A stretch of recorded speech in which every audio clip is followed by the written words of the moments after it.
Perfect. That's exactly what I was thinking. Did it sound right? Yeah, it did. I nailed it. Yeah. Let's make that a yeah, we got a soundboard.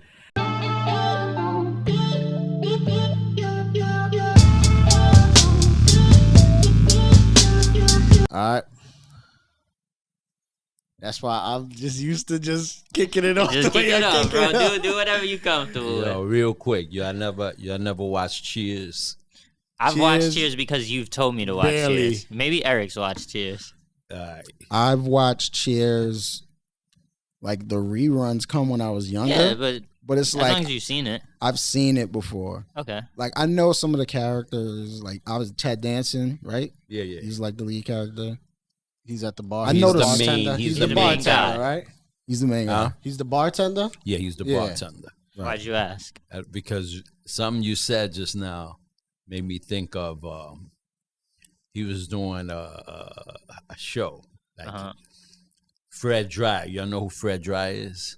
Nah. Real quick. Fred Dry used to play for the Rams. He was a defensive end. He was a great player. Okay. But he's Sam's boy on Cheers. Mm-hmm. So Fred Dry was a newscaster. Mm-hmm. So he comes into the bar and he tells Sam, yo, I got to do this or I got to do something or I can't do it no more. And he asked Sam to be the broadcaster for him, the newscaster for him. Okay. Yo, those episodes are so freaking funny, yo. Nah, I've never seen it. He's it's about this. It's about, being a broadcaster. Yeah. And he was just the most boring dude ever. Yo, but you got to see it because you freaking cry laughing. Go ahead. I'm sorry. No, that was perfect. That was great. I know the theme song to Cheers. I mean, you guys should know that. I mean, if I hear it, I would know it. We're going. Exactly. That's it?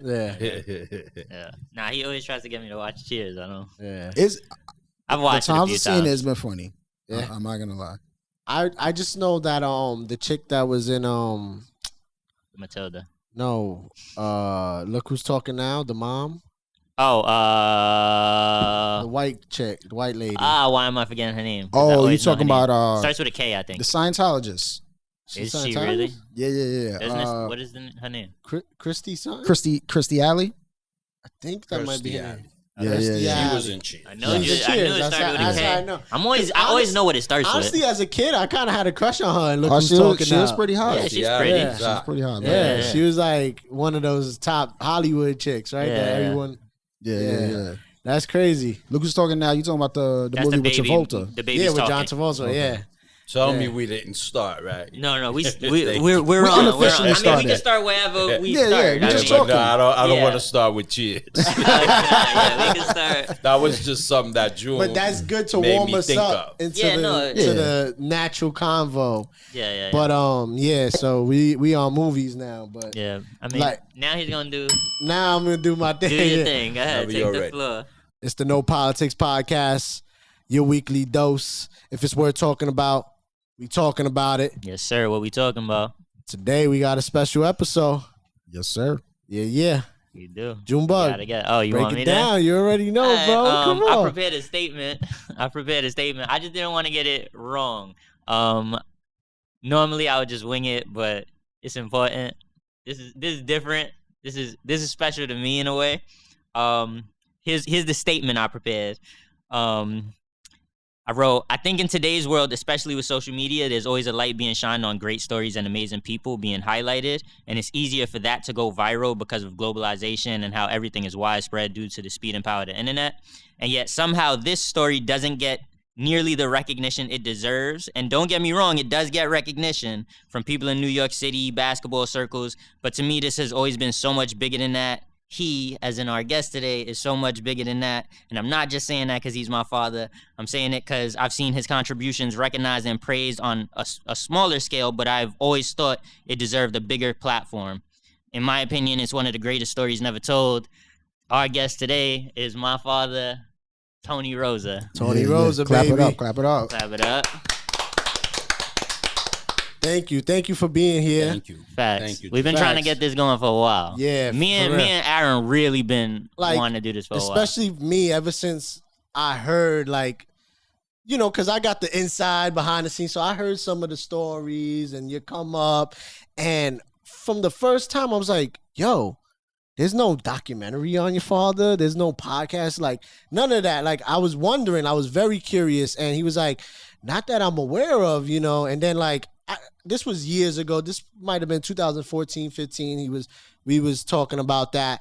And I know throughout that time, you've done maybe 1 or 2 podcasts here and there, but like, at least me and Junebug talked about, like, it's never really like deep in your story who really the man Tony Rosa is. And they limit it too. It's usually cut to an hour, and we didn't want to do that. We felt like your story was a story that, man, there's so many parts to it that we didn't want to feel like we was putting it in a box and like forcing it to be told in an hour. Like there's just so much, and I know from personal experience that it goes so much deeper. So it's like we could be here for hours and we fine with it, and you could come back and we fine with it, and however long it takes to really flesh it out, we're fine with it. And we just wanted to do that.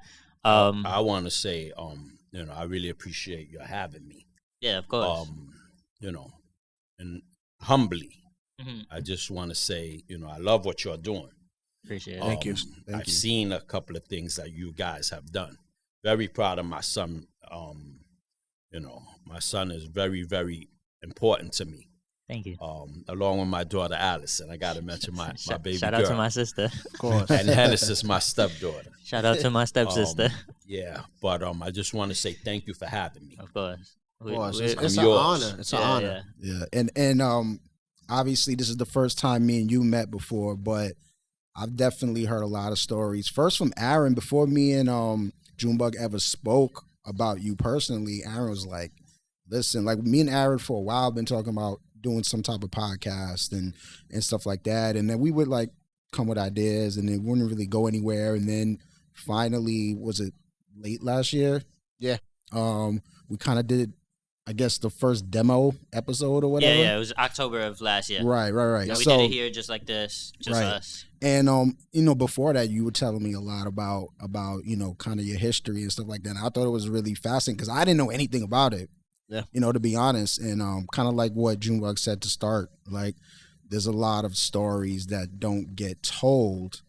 If I can say real quick, June, it's easy for me to tell June, or some of my brothers who they know the stories. Mhm. They were there. Yeah. You know what I mean? Shout out to all my brothers and my parents, of course. Yeah. but- Literally his brothers. When you No, say like, brothers. yeah, like literally. his blood, yeah. That's right. My uncles. They were there. So it's, but I don't really,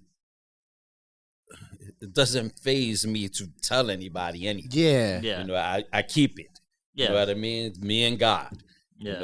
Right. My family. That's You know? honorable. Now, if people want to, interview me or want to know of the story, then I'll share. But I'm not. You're really not out here looking telling Yeah. people like all the to tell IG legends. Yeah, yeah. You That's know, funny that you say that. that's just not my style. Yeah, Sure. yeah. And that's honorable because you're cut from a different cloth. You didn't come up in that era where it was like, oh, let's be influencers or clout. You know what I mean? Yeah, It was yeah. more like, to me, at least from what I gathered, and obviously you can expand on it. You can talk about it. It was more of a passion thing. Right. It was like maybe you was, in my eyes, you were born to do this. Right. So you're doing it. Like you said, that's why you keep it between you and God, because Yeah. what is there to really brag about, talk about when you do something you love? That's right. Yeah. So I was wondering, I don't know if y'all wanted to start here, like, where does your story start? In New York City, I would assume. Yeah, in Harlem. Harlem. Childhood. We were baseball players first, my brothers and I. Mhm. I have 2 older brothers, Pablo and Jose. Okay. They were they dragged us out there. Me and my brother Charlie, my brother Randy, they dragged us to the park. Back then, the parks were real. The parks were free. You had like the whole entire neighborhood. This is the Drew Hamilton Projects. I'm from the Drew Hamilton Projects. Okay. That's on 141st, 142nd, 8th, and 7th. 143rd, 144th. But when we were kids, we loved baseball first. I was the one who introduced basketball to everybody who was born after me. Played ball, even my little sister Audie. Okay. But we started out playing baseball. And how many? Like you mentioned, 5. Well, 4 brothers and you. That was 5. Now you have a little. That's 6. Right. Is that Is all that everybody? of it? Is that everybody, or there's more? It was Yeah, 6 go through boys. it. You don't want to forget one. Rocky, Rocky, Rocky and Audie were born a year a apart. little bit after us. But yeah. Okay. Rocky's like 7 years younger than I am. Okay. So, and Audie's a year after Rocky. So, we began playing baseball, and then I became like, I love baseball, basketball, and football. God bless me to be really, really good at these 3 sports. Naturally. Nice. Very natural. I remember going out to second base and just fielding the ball. My brothers told me I did not have to work at it. You was just and it was smooth. the same with basketball, and it was the same with football. I never had to work at it at all. It just came real, real natural. It was a gift. Yeah. So that was the beginning. Harlem. And that's great. That's awesome. And you got any questions, Eric? No, I was gonna say. So you talk about baseball. So baseball could say it was your first love in terms of sports. Yeah, for sure. Okay. I actually wound up playing college baseball at City College. Dope. Wow. I played like 2 years at City College. Had a ball playing. I have baseball stories if y'all want to share baseball stories. What position did you play? I played second base. But I could play anywhere. I played second, I played short, I could play the outfield. You know what I mean?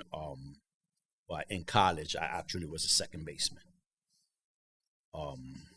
I actually was rookie of the year at Damn. City College. I didn't know that. Funny story. Look at that. I knew he was nice. Funny story, right? So during my high school years, something happened where I stopped playing. Stopped playing baseball. I was playing basketball and football, a lot of basketball and a lot of football. And so my brother Charlie was a year younger than me. He was playing at Martin Luther King High School, which is where we went to high school. We went to King. So my brother Charlie was playing, and I saw he was having fun. I was working. I was a messenger in Midtown. So Charlie was having all this fun playing, and I could see it, him messing with the glove at home, telling me he got a game, he got practice. And so, but by this time I was a senior.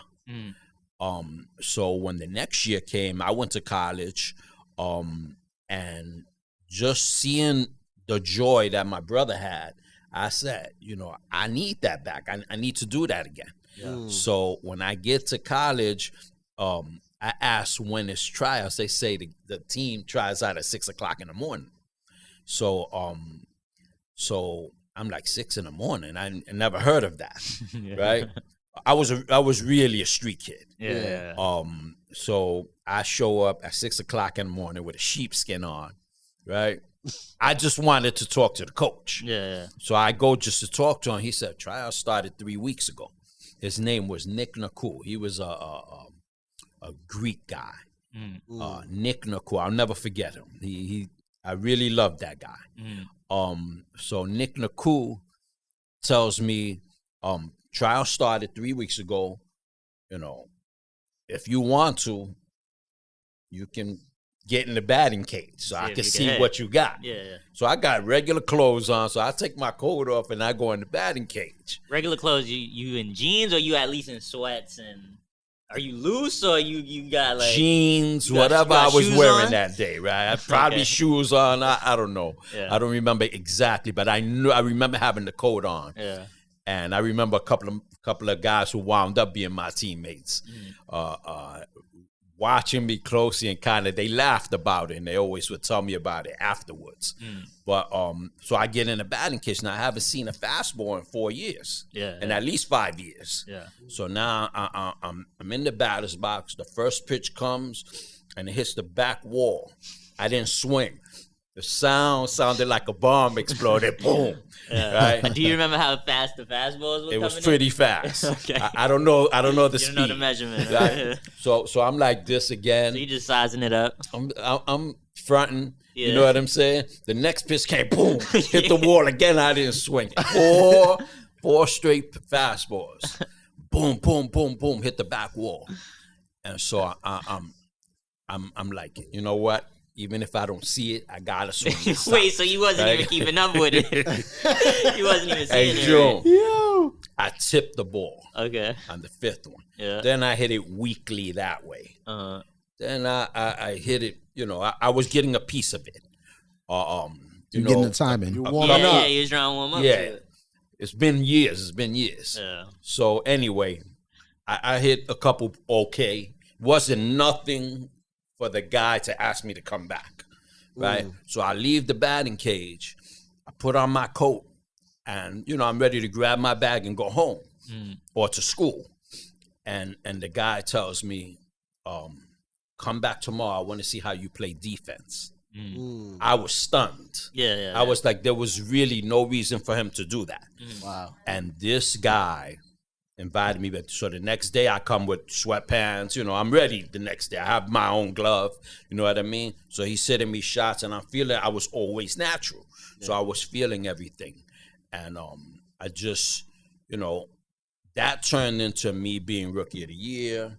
Wow. That turned into me hitting a home run at Pace University over the fence, you know what I mean? Wow. Which was like, I had the ball. I'm still trying to find that ball. I had the ball. All the players signed it. Nice. But Pace had a good team, right? Back in the day, like Pace. Pace was pretty good Yeah, on Pace our was- level. We were Division III college, you know, nothing, you know, no D1, no Ohio State. But I send the ball sailing out of Pace University. And the funny thing is, the left field fence was not that far. So when we were walking in, all of my teammates were salivating, like, oh, shit. Like, look, we gonna God. get it over the wall. Yeah. And me, I wasn't saying I was the smallest dude on the team. Oh, wow. And of course, you know, the seventh inning came. We were down like 10-zip, 7-zip. I'm up 3-2 count. You know, I know a fastball's coming. Over the wall. Nice. You know, I wound up being Rookie of the Year. I wound up playing a second year, but I was hurt most of the second year. But you know, what'd you hurt? that was my it was my ankle. Okay. So I never felt the same that year. But you know, it was a good experience. I got my first love back, like you were saying. Yeah. Yeah. Were there other people from Harlem, from where you grew up, that were also like made it out, you know, via athletics also, and kind of like played on any like college or pro level? Oh yeah, no, we always had guys, neighborhood dudes, who like the full courts in the park. Right. There was an older group of dudes that were really, really good. So my You basketball. may not know some of them, but there was a Wendell Ramsey. I'll never forget Wendell. Shout out to him. There was a Ted Campbell who was special. But back then, being a street kid, I didn't know where they went to college. Yeah. Right. And they were a little bit before me. Okay. But definitely from seeing what I saw on that court, I don't know if you guys ever heard of Doogie, Dancing Doogie. He became like a 55th legend. Doogie was out there. I don't know where Doogie went to college, but Doogie definitely played college Point basketball. guard? And the Division I level. No, Doogie was a shooting guard. Shooting guard. Okay. He was excellent. But And by 55th, he means Rucker Park, just to be clear. He goes Park. in 55th. Okay. Like on 155th. I'm not a regular there. Yeah, so yeah. I want to make the that clear. but yeah. EBC Thank you at for that. Rucker Park. Yeah. But Yeah.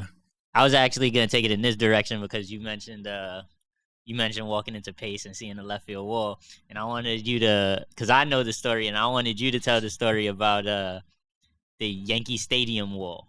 Oh, And I'm sure you already know what I'm talking that about. That one was. I just good think one. there's a real I think y'all would be like surprised by it a little bit, but Well, Here for I it. was a great Yankee fan. I mean, not a great Yankee fan. I was a great baseball fan. I just always loved baseball. So that particular year was 1981. Wow. I just want to give you the right year. Nah, 1981. He's great with dates, right? He remembers And everything. names, I could and tell. names, dates. Yeah. Yeah, 1981. So that year, there was a pitcher for the Dodgers named Fernando Valenzuela. He Beast. came from Mexico. Oh, you know him? And Fernando Valenzuela started the year. He had like a wind up. He's left-handed, so he had a wind up where he went way back. It was just special. He was a special rookie pitcher. So Fernando was scheduled to pitch. The Yankees were playing the Dodgers in the World Series. Fernando was scheduled to pitch Game 1, Game 4, and Game 7. Okay. So I was out online all night. I didn't get tickets to the first 2 games. I didn't get tickets for Game 6, but I was able to get tickets for Game 7. If it goes there. If it gets to Game 7. Sure enough, the series ended in 6 games. Yeah. Dodgers beat the Yankees that year. So now I got to refund the tickets. So I go to Yankee Stadium. It's the daytime. It's early in the day, and there's nobody around. So I get to the ticket window. I exchange. They give me back my money. And as I'm walking, I can see that I can walk straight into the stadium. There's no guard, nothing, nobody around. So, of course, I was enticed by that, so I walked in. So I go straight through the tunnel, and I'm ready to go. I'm looking out into Yankee Stadium field. This is What level are you on? the old Yankee Stadium. What level the are original. you? No, I know, but like what the lower level. Okay. The lower level. So I look out and I go, wow, I'm looking everywhere. There's nobody here. So I decide to go and climb the wall and go on the field. Wow. So I go to home plate. And I was a dreamer, you know what I mean? So I go to home plate and I'm at Yankee Stadium and I'm faking like I'm hitting the ball. Okay. Right? So I start running the bases. So just kid shit. Yo, Right? you just He's a little kid. I was young. awesome. Yeah. I wish I had this kind of story. Right? So I turn first, I turn second. I'm running towards I'm rounding. third. I'm rounding. I'm rounding ra- second. I hit a home run I'm running, in Yankee Stadium. running towards third. Yeah. So as I'm running towards third, I don't know, something told me to go to the left field wall.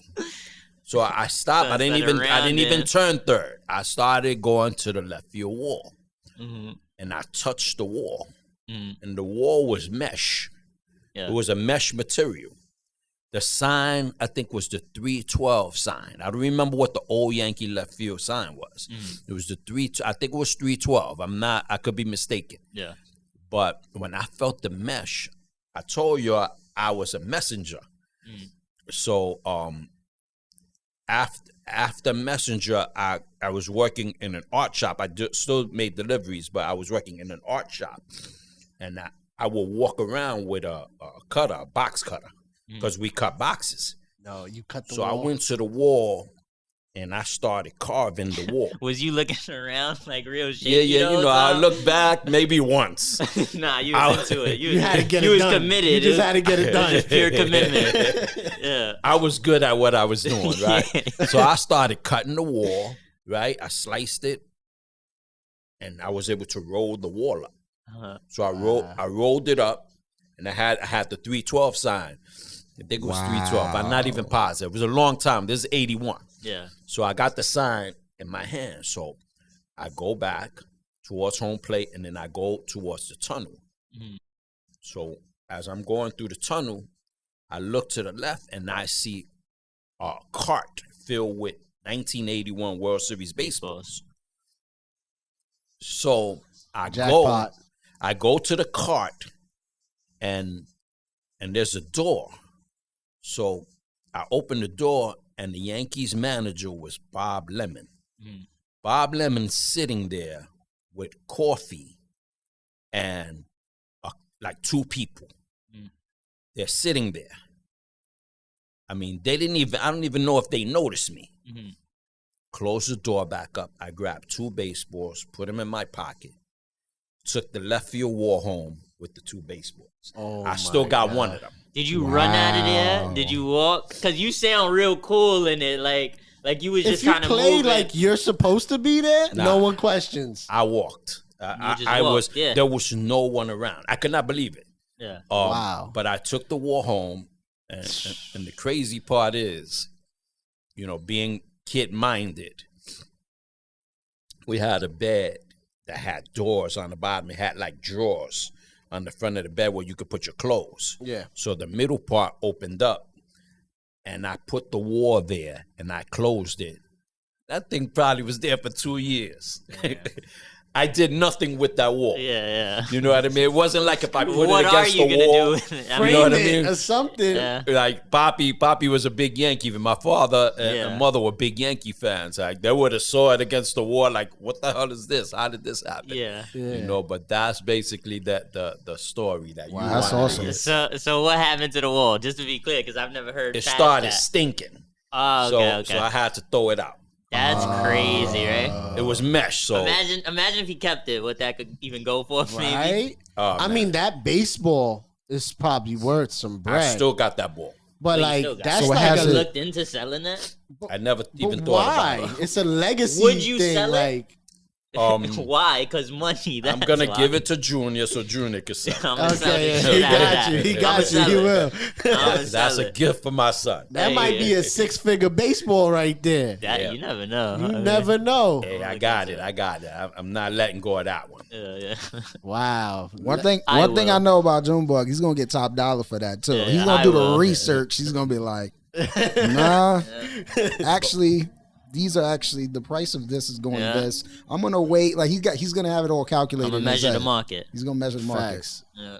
I love seeing it in my parents' living room. It's in I put it in my parents' living room. That's awesome. Nice. I love.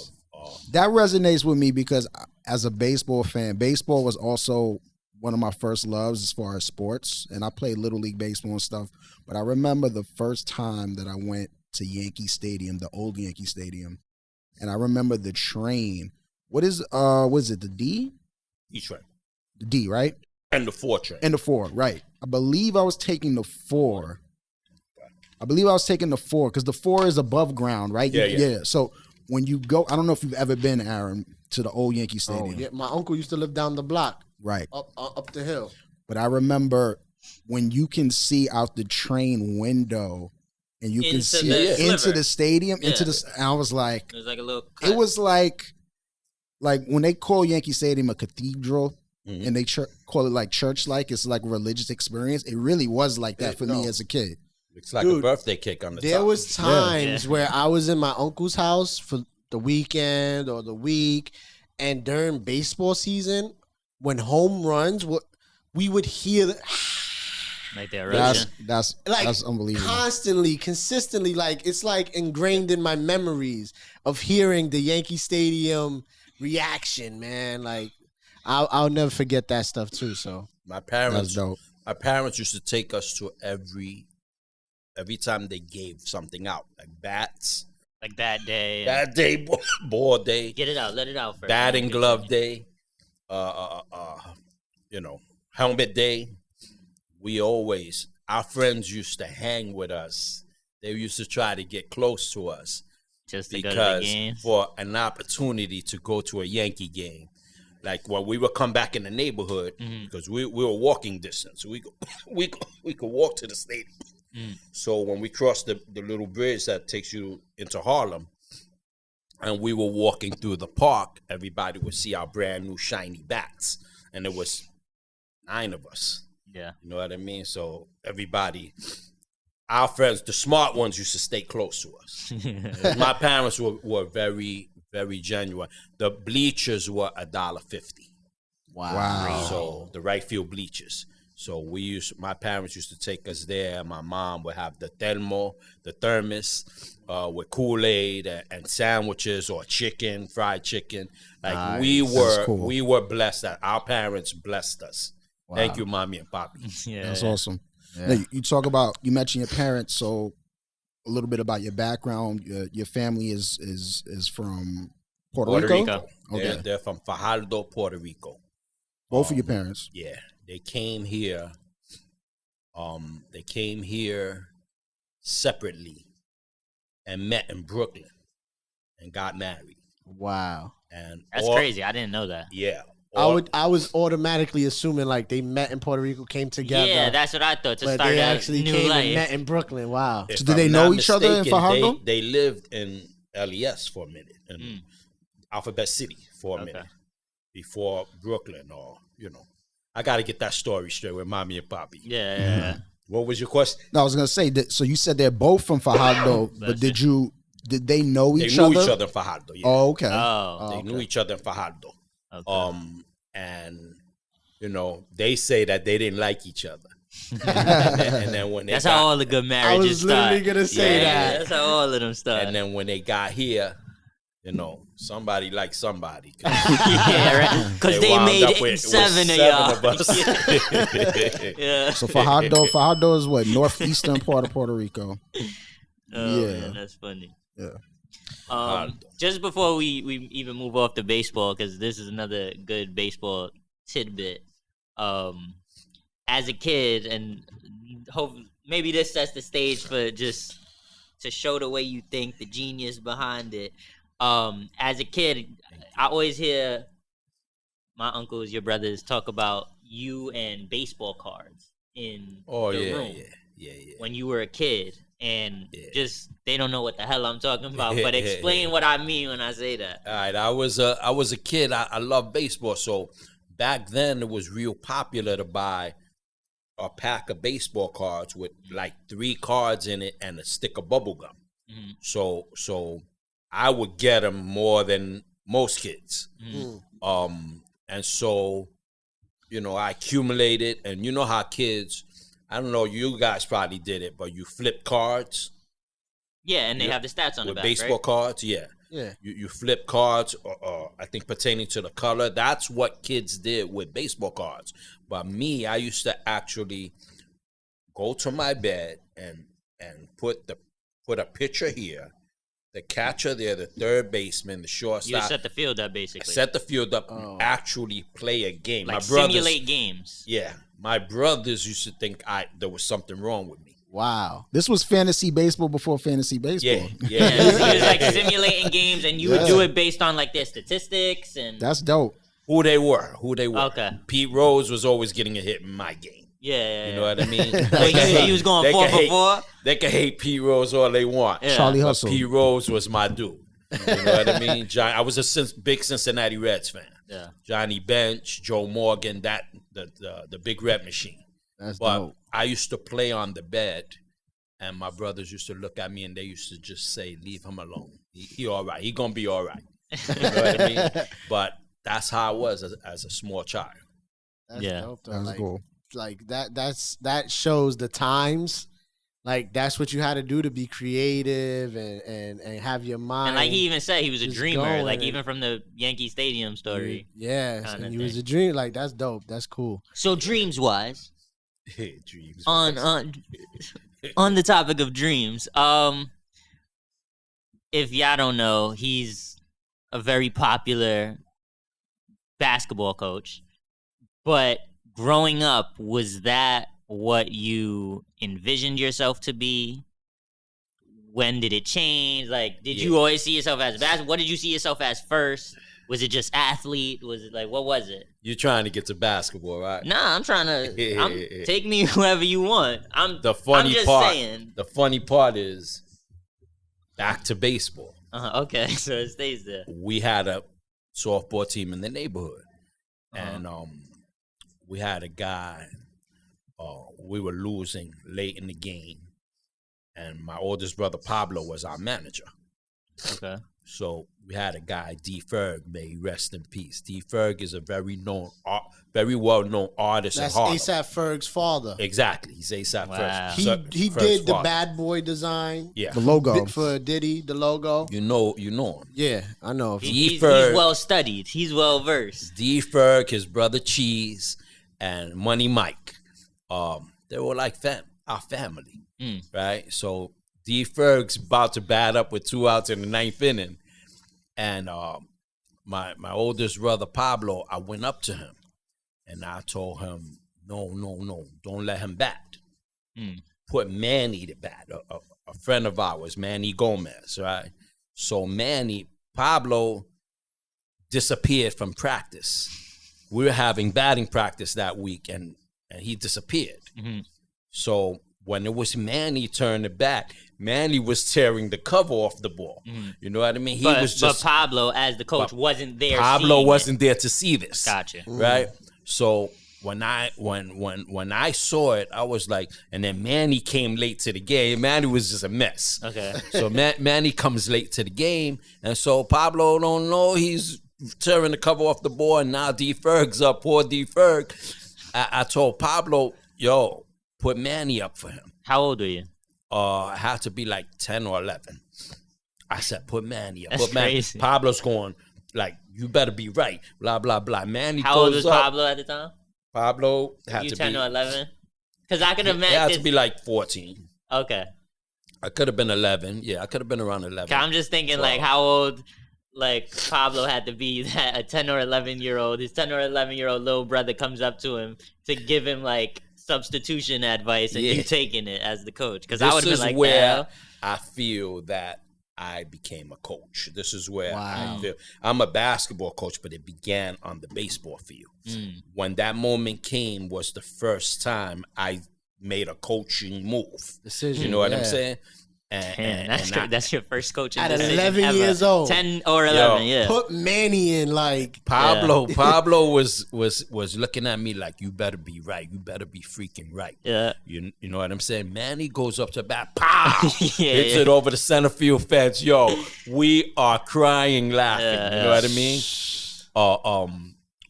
We go up a run, and then some ring on the other team hit a home run for them, and we lost the game anyway. That wasn't on you, though. That wasn't on you. Right call. Yeah, I made the right call. You did what you were supposed to do. I couldn't do nothing about Andre hitting the ball over the fence for them. You know what I mean? Hate Andre. No, God bless him.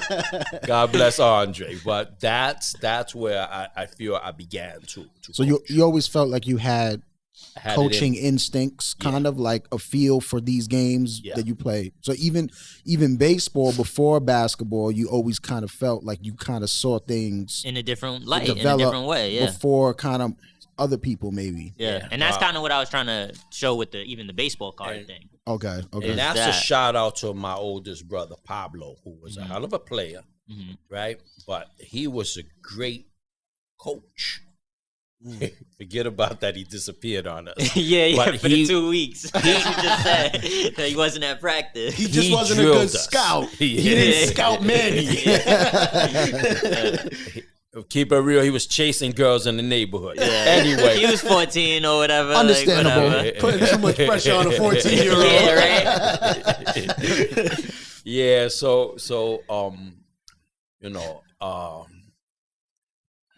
that was like that first moment where I said, "Damn, I could be good at this." But And what ultimately led from you feeling like that to you being like, all right, let me try basketball, like coaching basketball, you know what I'm saying? well, I lived on the court. I was always on the court. As you said. We had 2 courts, and you know, I was the first one in the family who really got into basketball. And I was little, and again, I never had to work at it. I couldn't miss.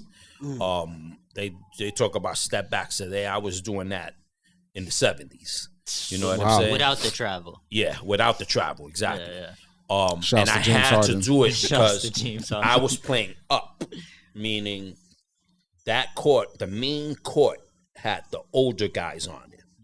But I always wanted to play against them. And so I made my mark as a kid. I always said that, you know when you play basketball and you play 21, you guys familiar with the game 21? Yeah, sure. So there's a rule: you make 3 free throws, you get off, And then you get the ball back. You know, you get the ball again, and you But gotta you get off the line. beat the defense. Yeah. So I always said that when I was little, everybody was much bigger and stronger than me that I was playing against. So when we played 21, I would kind of wait close to the out of bounds line because I could not rebound with that. When the ball went out of bounds, I would grab the ball. Gotcha. Then I would make my way to a basket, and then I would go to the line and make like 11 in a row. You understand? So, 21, when there was a lot of people, was about elimination. So if it was 10 dudes on the court, the 3 with the lowest amount of points, you would start getting them off the court. Yeah. You understand? And so I would do that, and I always felt like the 3 and off rule, that they made it because of me.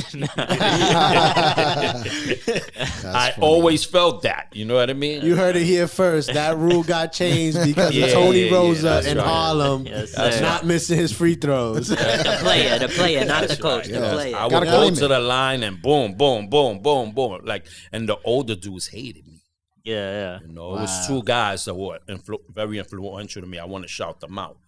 A guy from Honduras named Jimmy Bernardes, and then a Boricua named Speedy. Those guys always pushed me. When I was real little, they would push me. They weren't jealous of me. They pushed me. And they encouraged you to get better. Yeah, they pushed me to get. They were older. They would push me. They would come up and guard me, but with the right intention. Yeah, you understand? Like we're gonna make help you better. get better. Exactly. Yeah, but your question was about. So how did you go basically from feeling like, like you said that moment, like I feel like that was my first coaching decision with baseball, to then eventually being like, I'm gonna coach basketball as well and help others learn. Well, it was very selfish. That's first of all. My little brother Rocky was playing at a school called Our Lady of Lords. It was on the JV Tyro team. I remember it like it was yesterday. It must have been around in 6th grade. And so you were how old? I go to one of his games. I must have been I'm 7 years older than Rock. Okay, so if he's in 6th grade, he's about 11. So you're close. about 18. I'm getting close to graduation. All right, so you're 17, 18. Gotcha. Yeah, so I go to one of his games, and when I saw his coach, forgive me. I Throw saw him one under of his the bus. coaches. Let's put it this way. He was kind of left-handed, June. Okay. You know what I mean? I got it. Read between the lines. He was kind of left-handed, and I wasn't having it. So I was like, you're playing for me from now on. Yeah. And I started a program called the Mustangs because of my little brother, Rocky. Wow. Shout out to Rock. He's the coach at New Heights. He's been coaching, no New Heights. He's at Castle Athletics now. Okay. But he was at New Heights before. But he was a Mustang first and always will be a Mustang. So even now your brother has the passion for coach, like your other family members. Yeah. Oh no, my brother Charlie coaches in Florida. Shout out to Chuck. Which is actually crazy for me to now put in perspective, like, after you, but you said your older brother was coaching your baseball team. So it kind of is in your blood. Like, no doubt. No doubt about it. That's awesome. And that's where it began. I started with one player. And, that's what I would tell kids who want to coach. So you started basically player development. Like I grabbed him and I found a kid named Yoda in the park. Me and Charlie are in the park. We're shooting on the main basket, and then on the other basket. This is Rucker Park? No. Okay. This is Drew Hamilton, and back of Drew Hamilton Projects. Okay. So we look to the next court, and there's this little kid knocking down shot after shot, a little kid, right? And so I walk up to him, I tell him, yo, where do you live? And, he lived right up the block in 2430, 75, right? So I grab him. Ironically, now I got 2 players, both born January 4th, 1970, both born on the same day. Oh, wow. Yeah. But that's how I began. We picked up another kid named Charles Patterson. You were just may he rest in peace. And that turned into a program. Wow. That's awesome. That's crazy. And you kind of touched on it. I was gonna ask too, like, but you said with the 2 guys that pushed you to be better? Like anybody during those times, besides those two, maybe that came along your life in a pivotal moment that helped you take it to the, even after you already started taking coaching it to your another little brother level. and you got Yoda and Charlie. I'm sure you came across people that in your life helped you and made like impacts, pivotal impacts. Would you want to expand on that at all? Like, at least once you started coaching now full time, like, because eventually this grew into a full-time coach, right? Right away, people looked at us and wonder who the hell are these guys. Like, I would imagine. Y'all started walking around with like a little mob or something, like. Yeah, no, they think the Mustangs was a gang. I had a little. Wait, did you have the Mustang name at that point? Where did the Mustang name come from? Okay, that's a great question. Hold on to that. Gotcha. Keep going. We entered Holcombe Rucker, which is a tournament that is super underrated. All this hype about the EBC and Rucker Park, like you would think that, just stay with me. Holcombe Rucker, Boys of Yesteryear, Citywide Athletic Association. Those were the tournaments that made Rucker. But no one ever talks about those. Oh, wow. All the talk is the hype. Rucker is all about hype. EBC and they basically Rucker took Park, it's corny to me already. Yeah. You understand? It was a great time. Like, we had a great time. There was plenty of great players at Rucker Park. Yeah. In the EBC. Both on my team and guys I coach against, I love them to death. You know what I mean?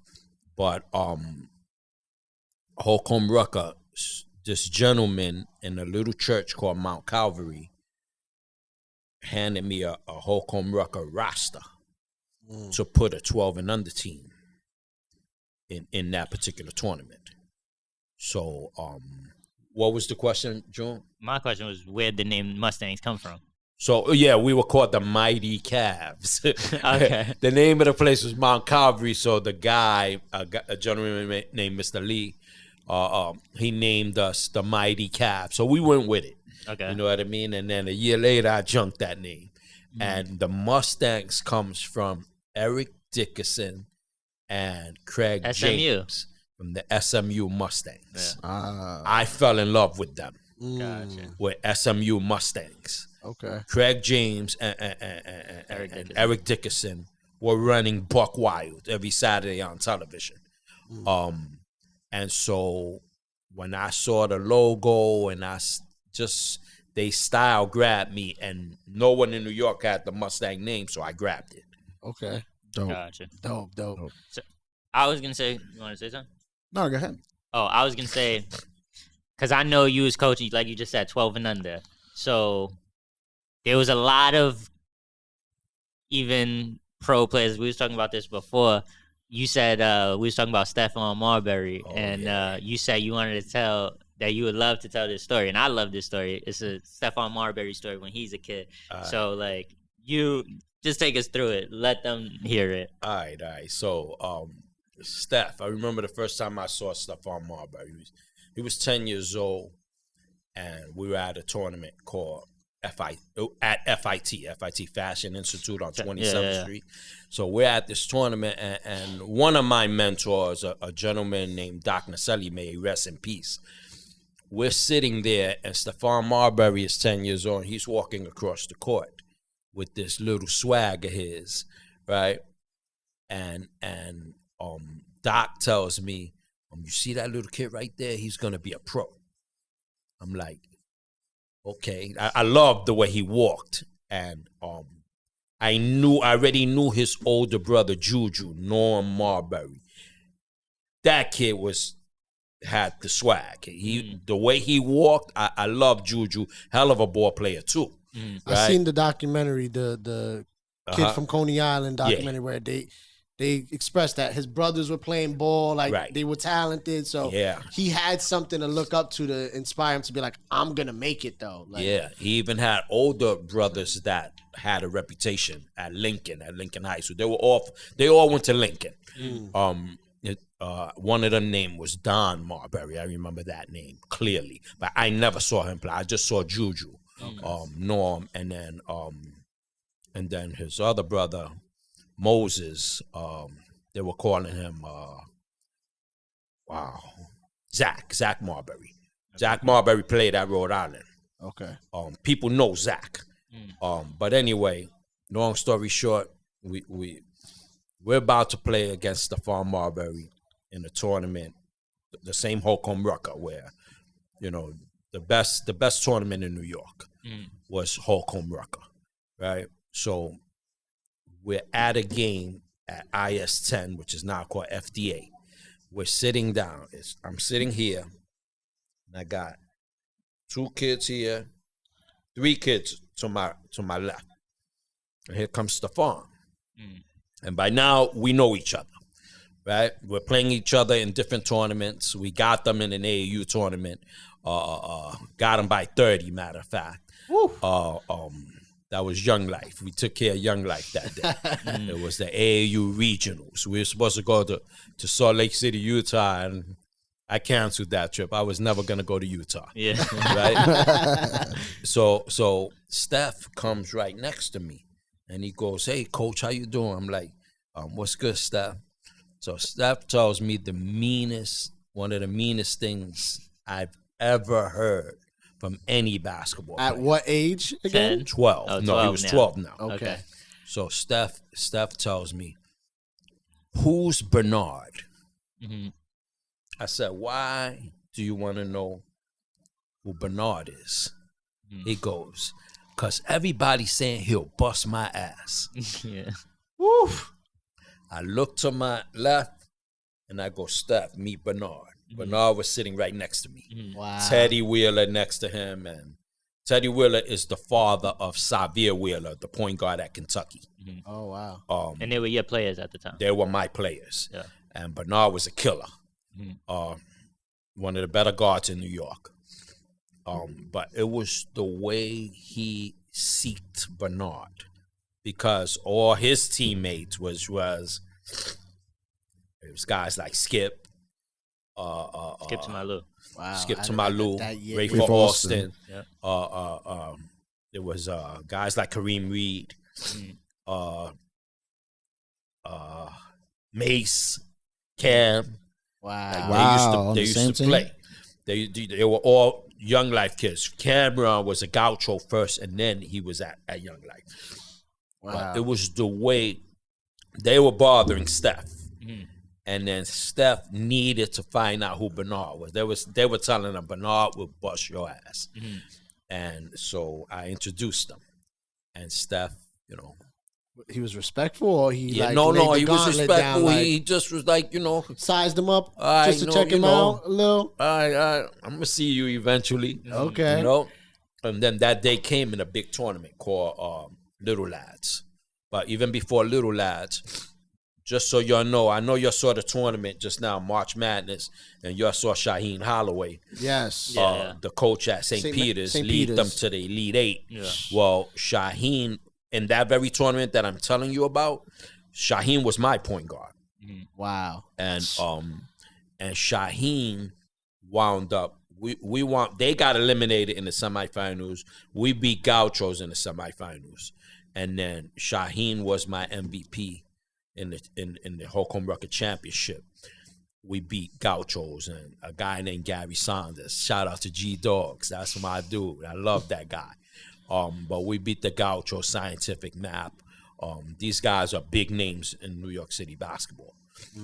But that was my stuff. Oh yeah, I didn't finish. So we met Stephon and Little Lads, a tournament in Trenton, New Jersey. So we both make it to the semifinals, and you know Bernard's about to play against Steph. Me and Bernard go for a walk. I'm telling him how big the moment is. What does that sound like? What is one of those little pep talks from you sound like to what, a 12-year-old kid? How are you motivating this 12-year-old kid? What does that sound like? I'm telling him, yo, you gotta bust his ass today. All right? You're gonna have to bust his ass today, all right? Because he's gonna come at you. And what was Bernard's demeanor like? Just curious. Like, was he a quiet 12-year-old kid? Was he a dog? Like, Bernard was a beast. Okay. All right, Bernard was a killer. Yeah. And so we meet them in the semis, and Bernard was killing them, right? And then it got back to me later that in the third quarter or in the second half, one of the kids from Young Life, they had bad little kids. Mm-hmm. It got back to me from them that Steph went to the coach and said, I don't want to guard Bernard no more. Yeah. I don't want to guard Bernard no more. Wow. And you know, this was at that point, but I could still see clearly that Steph was going to be a pro. Mm. I could just see it. I mean, he had the crazy jump shot. He handled the rock, and as it turned out, he grew a lot more than the kids that were just as good at that age. So shout out to Steph. I love Steph.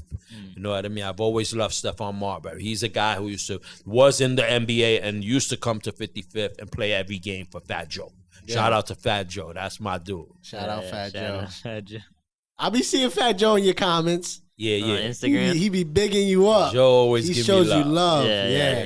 Joe always he never forgot. You know what I mean? Like, that's what's up. Joe. It took Joe a while to finally beat us. We beat them 4 times in a row. We beat Terror Squad 4 times in a row before they finally beat us. And what team were you coaching at the time when you were going against Terror Squad? Like every year I had a different sponsor. Okay. So that's the difference between my teams and a team like Fat Joe's. Fat Joe, he's the sponsor. Yeah. You know what I mean? He would get a great sponsor for his team. This was in the EBC? In the EBC, yeah. Okay. Yeah. I was just coaching our kids. You understand? Homegrown talent. Yeah. Basically, right? You know, you always have to pick up somebody, you know, but I entered the EBC with a high school team. Wow. Okay. We had just won a high school tournament at City College. We'd be Dre Barrett, Kenny Satterfield. These are killers. Yeah. And that night, we had a game that night at 55. I said, y'all coming with me. And with a high school team, we won like our first 5 games up there. Wow. You know what I mean? And you won chips. Yeah. We lost in the playoffs that first year. The second year, we went to the championship and lost to a great posse team. Shout out to the posse. They know I love them. Bevon Robin is a killer. But we lost to the posse, Reggie Freeman and them. And then the following year, we beat the posse again. The posse was trying to win the 3rd straight championship. They had a squad. They had an incredible squad. And I had Adrian Walton. Shout out to Adrian. He knows how much I love him. I had Lenny Cook. I had a kid named OJ. I had Lamont and Charles Jones. Those guys, incredible. Those are true legends. You know how a lot of people pumping themselves up on IG. Now. Everybody's a legend now. Yeah. But Lamont and Charles Jones were true legends. Wow. Right. They were incredible. Yeah. But I had a nice squad, but teams like Terror Squad or Rough Riders, they had crews. They had absolute crews. Yeah. You know what I mean? Yeah, ringers too, right? No, there's no ringers. It's unlimited. So there's no age limit. If you want to call NBA guys well, that's ringers, what I'm talking about. Yeah. Okay. Okay. So, but anyway, you asked me about the Stephon Marbury story. Yeah. Yeah, that's crazy. That's crazy. Like, you go. I wanted to say one thing though, real quick. So Fat Joe, you brought up Fat Joe, and I love Fat Joe, but Fat Joe talks a lot about the EBC Rucker days when he had Terror Squad and they were winning all the time, right? Right. Fat Joe said that he was the coach of the team. I'm interested to know, was he really coaching the team, or he was more of a coach in name and had somebody else who was actually doing the coaching? I gotta say this: no Fat Joe, no championship. Okay. Right. Well, Remember, that makes these sense. guys up on 155th and 8th Avenue, these are not real coaches. Most of them are not real coaches. Right. Couldn't coach themselves out of a brown paper bag. Most of them. You understand? Right. But Joe was very influential in everything that they did. Like when we kept beating them, stories would get back to me. Richie Parker, shout out to Richie Parker. Richie Parker would tell me, yo, Joe was yelling at us. He was flipping Richie Parker on played us. for Fat Yeah, he Joe's was team, on Fat Joe's team. He threatening us now. Oh, shit. He's real competitive. 'Cause I know- I don't know what Joe was doing, but he was regulating I shit. know Joe was saying, I know Joe had mentioned somewhere where he was calling himself like the Bob Knight of the Rucker because he had a temper and like he wanted to win at all costs. Yeah. Joe was very influential in all those NBA players going up there. Of course. Like the And recruiting and stuff. He was a blessing and a curse. Joe brought those guys, but that pretty much ended 55th. Like their little terror era, Which is a fire name, low-key. after that ended, 55th was never the same. because it was such a high It standard. set such now. a bar Yeah. Yeah. It was so dependent now on NBA on players star coming power, in. and if you can't get that anymore, It became different. It wasn't about the fans anymore. Do not to jump all over, but like, do the players nowadays, do they show up at 55th like at all? Like, are they even built like that? Is that in their DNA? Do they care? Like, I know one summer, 5, 7, maybe even 10 years ago, KD pulled up and like had a crazy game. But like, was that Dykeman? was No, that might no, have he been was at both. He was both. at Dykeman and at And Kobe Rucker. had that famous game where yeah, he but that was when Rucker was Rucker, popping. right? Like, Where he Yeah. came But in. since KD, like, you don't hear about nah, it's any not, NBA players coming and showing love to the legacy of Rucker, Dykeman. Even. Not anymore. Well, we lost Greg Marius, who that was his baby. EBC was the commissioner, and we lost him. May he rest in peace. Shout out to his family. Greg was special. Was a very special person. So It's just not the same. we lost him, and the drop off. But the drop off came when Joe Joe was busy, so Yeah. he went somewhere else, and he was doing whatever he Everything, does in yeah. the music business, and it wasn't the same anymore. It hung in there for a while. We did have a few more championships, at 55th. Real good teams, but that died, and I don't know what they're doing up there now because I don't even go up there. But it hasn't been the same in years. So again, shout out to Joe, love Joe. He really, really brought it. So, like you said, it was a gift and a curse because he brought the spotlight, but then once he's gone, kind of went with him. can't It really changed. I don't know if y'all know, but when we won the chip, the third year we won the chip, the fourth year Joe got Adrian, Lamar, and Charles. took your Lenny guys. Cook. Yeah. He took my guys. Yeah. But Crazy. I never was mad at him. Like, he loved Adrian. He loved A Butter. And even when we beat them in the semifinals, the game ended. Everybody was going crazy, and he somehow pulled Adrian into his car and took him to Jimmy's Stolen. Cafe on Fordham Road, and they hung out all that night. And Right after the game. yeah, right after, as soon as the game ended, and then but we laugh about it. You know what I mean? Even back then, it was like Adrian was my man, and you know, Joe fell in love with him, and Joe said, I'm gonna have him, and he got him. You know what I mean? Credit to Joe. But Adrian and not only, if I was losing Adrian, that was one thing, but I also lost Lamont, Charles, and Lenny Cook. And so, you know, that was a lot to lose. Yeah. And, you know, next thing you know, Joe ran it off. Joe ran off about 3 or 4 chips. I had a question. You spoke about Holcombe Rucker in that tournament, right? Right. So I think that's significant because, like, me personally, I think a lot of people mostly associate the EBC with Rucker Park, right? Right. Yeah. Because that's where all the big NBA names and college recruits, and a lot of them are making their names there. And you see the YouTube videos when social media blew up. Right. Like, you know, the EBC was a big part of that. But so Holcombe Rucker, he was a groundskeeper, right, at the park, right? The park was named after him. Wasn't that part of it? I can't confirm that. Okay. I don't know who Holcombe Rucker was exactly. Okay. Like the first tournament we entered, they already had a Holcombe Rucker league. Right. You understand? Right.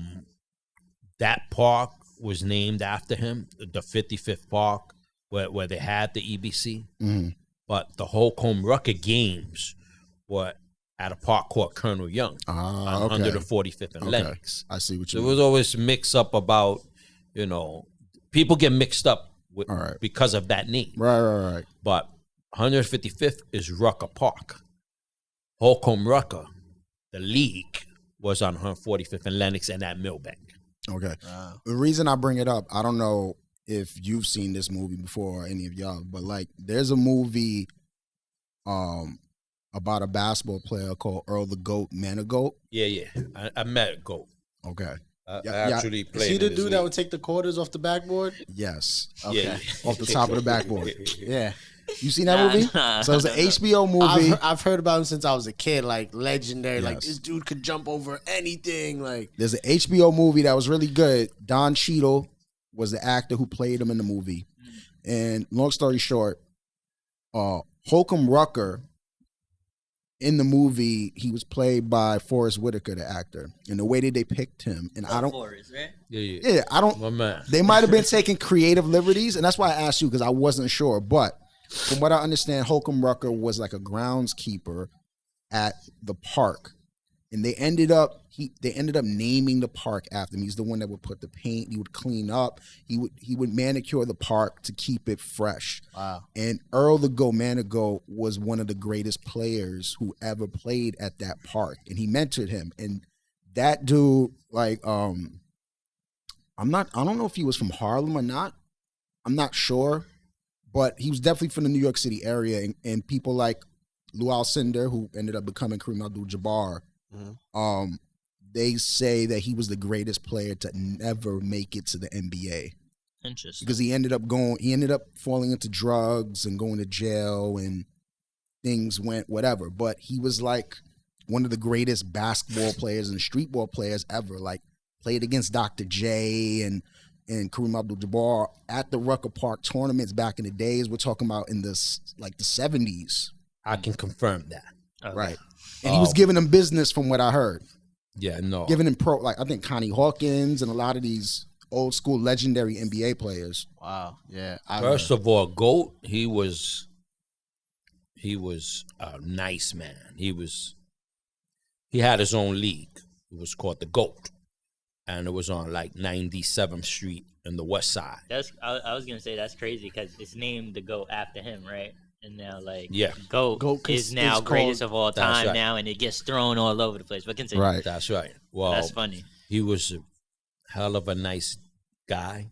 Like I put a team in his league. We actually lost the championship. We went to the championship and we lost. But he was like the nicest dude. This was shortly before he passed. May he rest in peace. And my mentor, a guy named Kelsey Stevens, he's one of my mentors. He was my 14 and under basketball coach.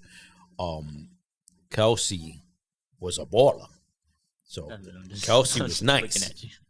And Kelsey used to tell me about the GOAT.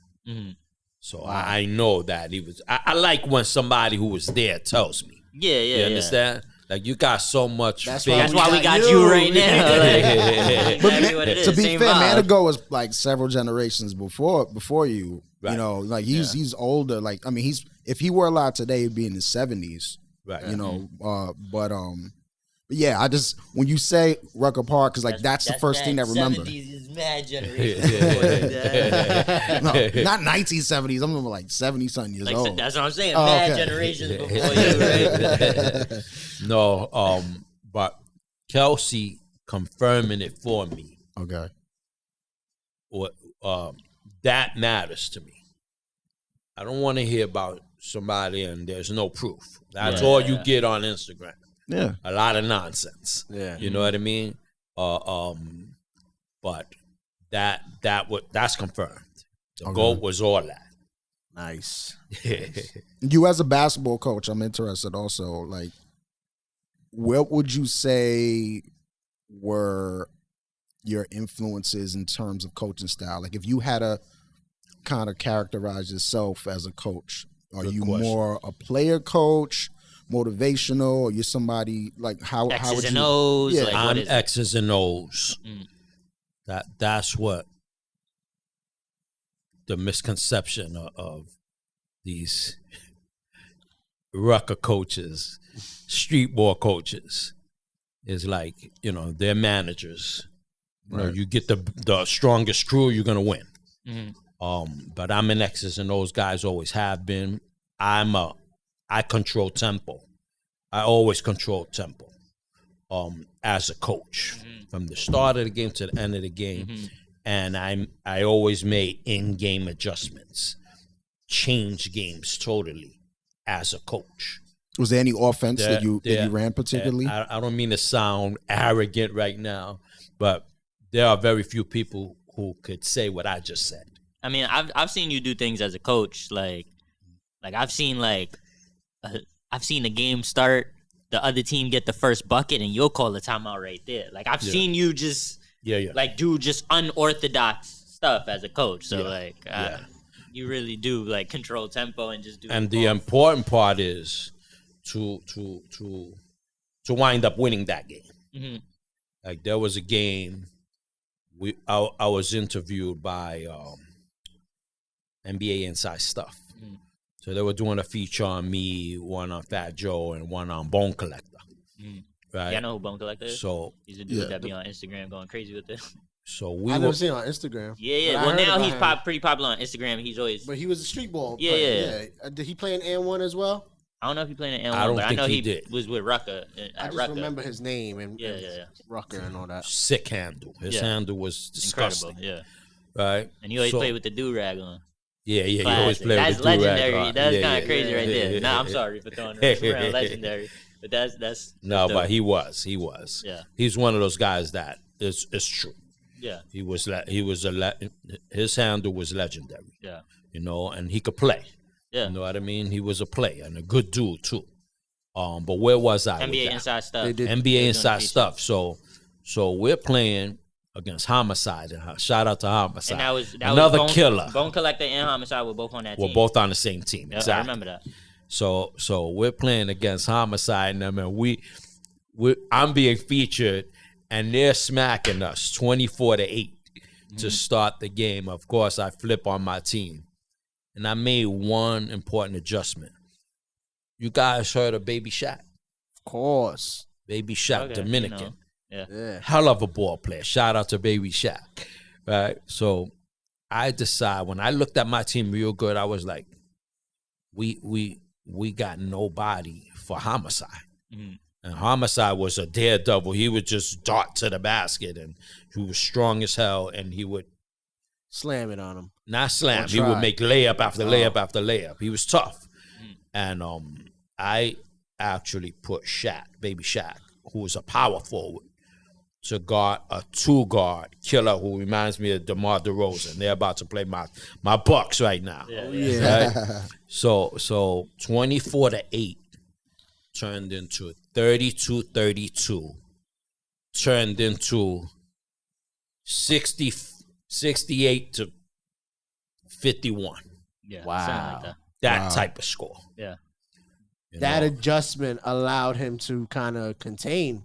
We Homicide. contained him, stopped the problem, and we rolled from there. He couldn't deal with the physicality, like a bigger body on him, I would imagine, right? With the Well, length. he just wasn't as effective as he had been. We probably had 20 out of those 24 points. You know, he might have got tired of scoring. But, but I'm going to give the credit to Baby Shaq. He did a great job. I'm gonna give the credit to you. You made the adjustment. Thank you. I appreciate that. But I've seen you do like crazy stuff. Like they probably don't know this story, but like even I remember I know it was a playoff game. I was with you, and I remember it might have been. I think it was against Terror Squad. It was the semis. They had Steph. They I know had, what you're talking about. Skip. They had Kareem. They Right. had everybody that day. They had Yeah. Al Harrington. Did they? Yeah, Junie Saunders, Junie another Saunders, killer, what a is it, real General legend. Electric, Yeah. right? So everybody out there who's watching this now, just know Junebug has been I've been able there. to I've been be on the around bench. some- I've been on the bench with we him. gonna throw the word around some Yeah. legendary shit, but acts like it's totally normal. This is Because just part it of is his normal life to me. But it is. It is. It's exactly. normal to me, but it's normal to me, and I don't know if I say this to you enough. Being around, like I've met so many like big names, popular names, famous people through him, and it's normal to me. And not to say like I be with the big names, but it's like I don't get phased by it. I'm not like starstruck. I've never been starstruck, and I think I get it from him. I was just because gonna say he's cool that. as hell. I was just gonna say Just that's a around everybody, testament it don't matter. to the way your father raised you. It's and about being what he real, showed you. a person. It's not. It's exactly. exactly. You learn by example. Like he's Exactly. always chill. You don't. You can't be starstruck. But Yeah. at what I'm point? starstruck of Jesus. There you go. Understand? Facts. Like let's keep it real. Right, You know, it's too much. You know, not to get biblical, but you know, you idolize these basketball players and these famous people, and it's like, yo, you know, you never mention Jesus, our Lord and Savior. You know what I mean? Yeah. Like, you know, I don't want to hear about Jordan and LeBron. I don't care about them. You know what I mean? I mean, God bless them. You know, but. You know, You it's see just what Jesus did? ridiculous. You see what Jesus did? Exactly. Thank you. That's Aaron. funny too, because we coming off. I was gonna say it's funny too, because we coming off. Easter was just this past Sunday, and now here you are, and I know we gonna circle back to the Jesus topic. We're also gonna circle 'cause back I know to it's the. a big part, but I know what I was saying. Yeah, so it was the semifinals game, Oh yeah. and I don't know if you know. Do you know what I'm I talking know about? what you're talking about. I was gonna. Okay, so say what you think I'm. When talking I about. was going home, is that what you're talking about? Nah, you tell that after though. I was gonna talk about I believe they brought you Theo Ratliff because Joe. No. That wasn't that game. That was a different game. Okay. That was a different game. Okay. Tell me what you're gonna say about Theo Ratliff. I was gonna say we were talking about. I've seen you do unorthodox stuff as a coach, and I remember I forgot who you were going up against, but Terror Squad. okay, so it was against Terror Squad, Yeah. but a different game. Okay, and I guess Terror Squad was coming with firepower, so I guess They were loaded. So They were someone loaded. was like, you or someone like was like, oh, I could get you Theo Ratliff, who was NBA center at the time. Right. Yeah. Trailblazers. Greg told me. No, not Greg. Fubu. Shout out to Fubu. They were a sponsor that year. Tut, my man Tut, and all those guys. Yeah. So Grim Reaper. Fubu, you know the era you're talking about. yeah. Fubu was our best sponsor out of By all the far, sponsors I we remember. ever I had. can attest to Yeah, that. They Like, I were remember that. incredible. Fubu Shout jerseys? out to Fubu Entertainment. Nah. They all had the same jerseys, but Okay. just different colors. But someone brought you Theo Ratliff, and you would think, oh, he is an NBA center, that we're giving to this team, they don't have NBA guys on their team besides Ron Artest, right? Was he on your team Not at that year. point? Not that yet? No. He had to get on a flight. Okay, so he wasn't there. So I didn't have him for that game. Okay. But So got- so they bring you Theo Ratliff, right. who was wholly ineffective. He was shit was getting thrown on him or something, right? Wow. And You want me to explain? and it? you just benched him though. Just benched him and I- didn't care who he was. I Did love that not you bring- matter. Get the fuck out of here. Did not matter. Just benched him. No disrespect. First of all, he showed up with flip flops, and I don't like that. Oh, that was a bad It's sign real- from the it's Don't jump. come play for us with flip flops on. Yeah. No, here's the deal. We win a playoff game. Joe wins his game. We're meeting Joe in the semifinals. And Greg Marius, may he rest in peace, said to me, you can bring NBA guys to tomorrow's game. And he was, because I know maybe you Just think like that. he was making up rules on the fly, and they was probably to satiate Fat Joe, who was saying, "I got NBA guys who probably weren't on the roster all year, or maybe you hit it on the nose. The rule was if they had to play with you during the season, they had to play during the season and then they could sign play the in the book. playoffs. Yeah, But that night he called me and I was like, "Nah, you got to be kidding! I just lost Ron Artest. Yeah, he you just know what took I'm a saying? flight. Yeah. Like how you gonna tell me? And I know what Joe could bring. yeah. You know what I mean? So that rule is not an equal rule for everybody. There's a Exactly. very clear it's skewed. Joe needed to bring somebody. Joe And he needed a new rule in place, kind of thing. Joe wanted to bring somebody. Yeah. So if y'all know how Joe was back then, he probably told Greg, I don't even want to say it on the air. Say All it. right? Say it. You can say it if Nigga, I'm bringing, Yeah. and ain't fuck nothing I you gonna want? do, or we not coming. Yeah, exactly. Oh. Straight like that, probably, yeah. So the next day comes, and Joe, so the next day, so all of a sudden we gotta find somebody to help us, because I know Joe gonna bring somebody killer. Yeah. And so Fubu was only able to get me Theo Ratliff, right? Shout out to Fubu once again. Shout Thanks, out Fubu. to Fubu. They tried. Right? Yeah, they tried So- their Hey, best. at least it wasn't LL. That's crazy because LL was a sponsor another Really? year. That's Yeah. Okay. right. One of our sponsors, Yeah. So here comes Theo Ratliff with his flip flops, right? And I'm like, we had a young team. Yeah. We couldn't match their firepower, and Ron would have made a great difference. You understand? But without Ron, it was going to be hard. I had antifreeze. Shout out to antifreeze, one of the best point guards in street ball history. Class act. His family, class act. Yeah, he was His dope. I've wife, always loved his mom, his stepmom, they would all come to all the games, just like Anthony Glover and Mike Glover's family. So we had antifreeze, we had Elijah, we had Julius Hodge, we had we had a nice squad, and we won most of our games, but this was a different monster we were facing Yeah. on this day. And Joe and Al Harrington, he was the NBA player that did the most damage. Him, they had the Beast, BJ McFarland, they had DP, Darren Phillips. These guys were dunking the shit out of the ball. And every time I turned around, Theo was getting dunked on. NBA Theo was getting dunked on.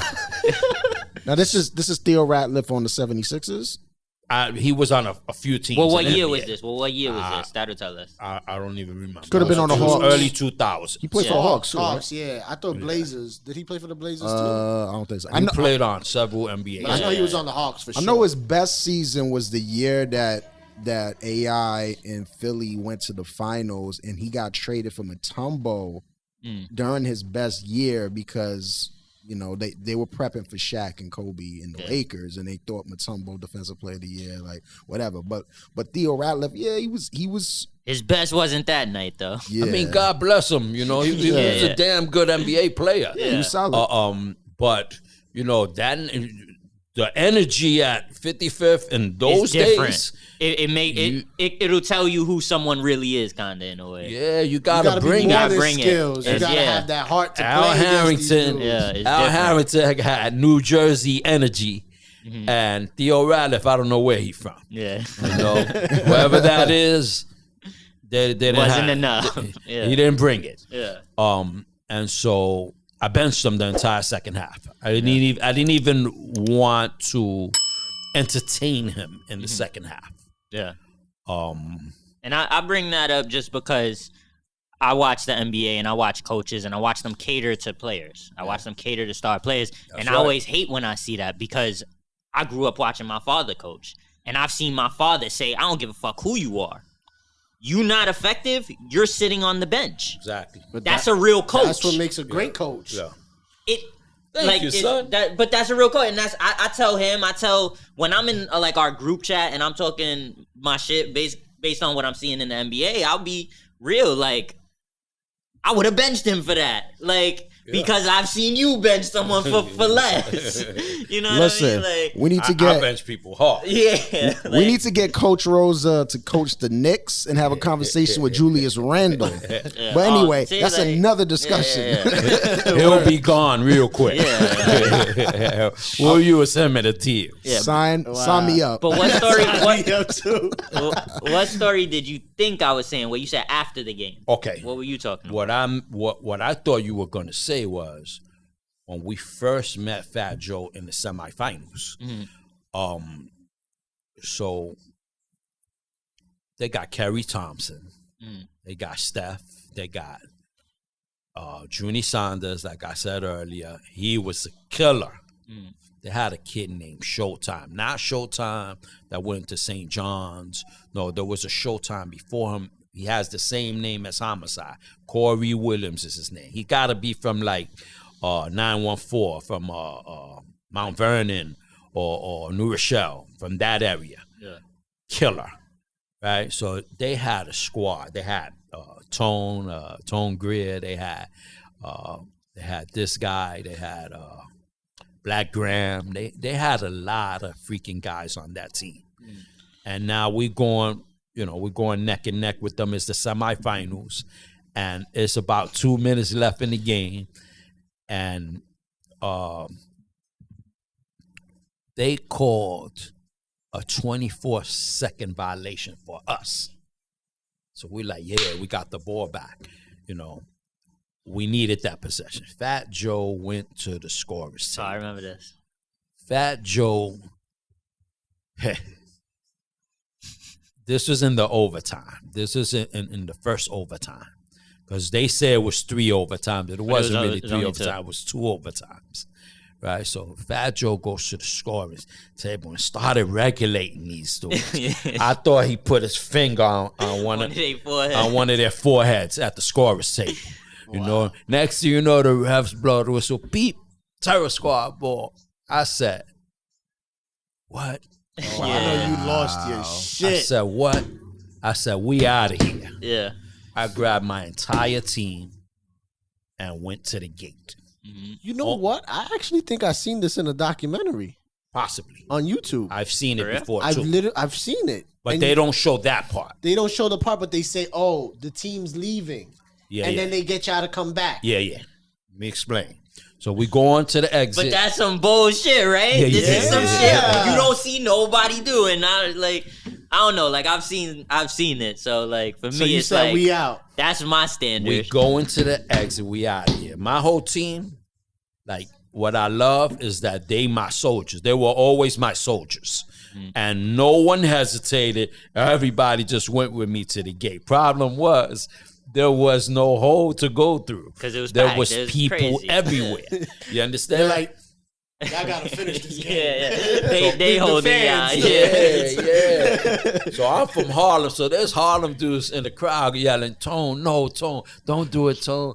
No, Tone, you can't do this, because they were having a great time. Yeah, it was a great game. I mean, at the end of regulation, Kerry Thompson is dribbling. Time is running out.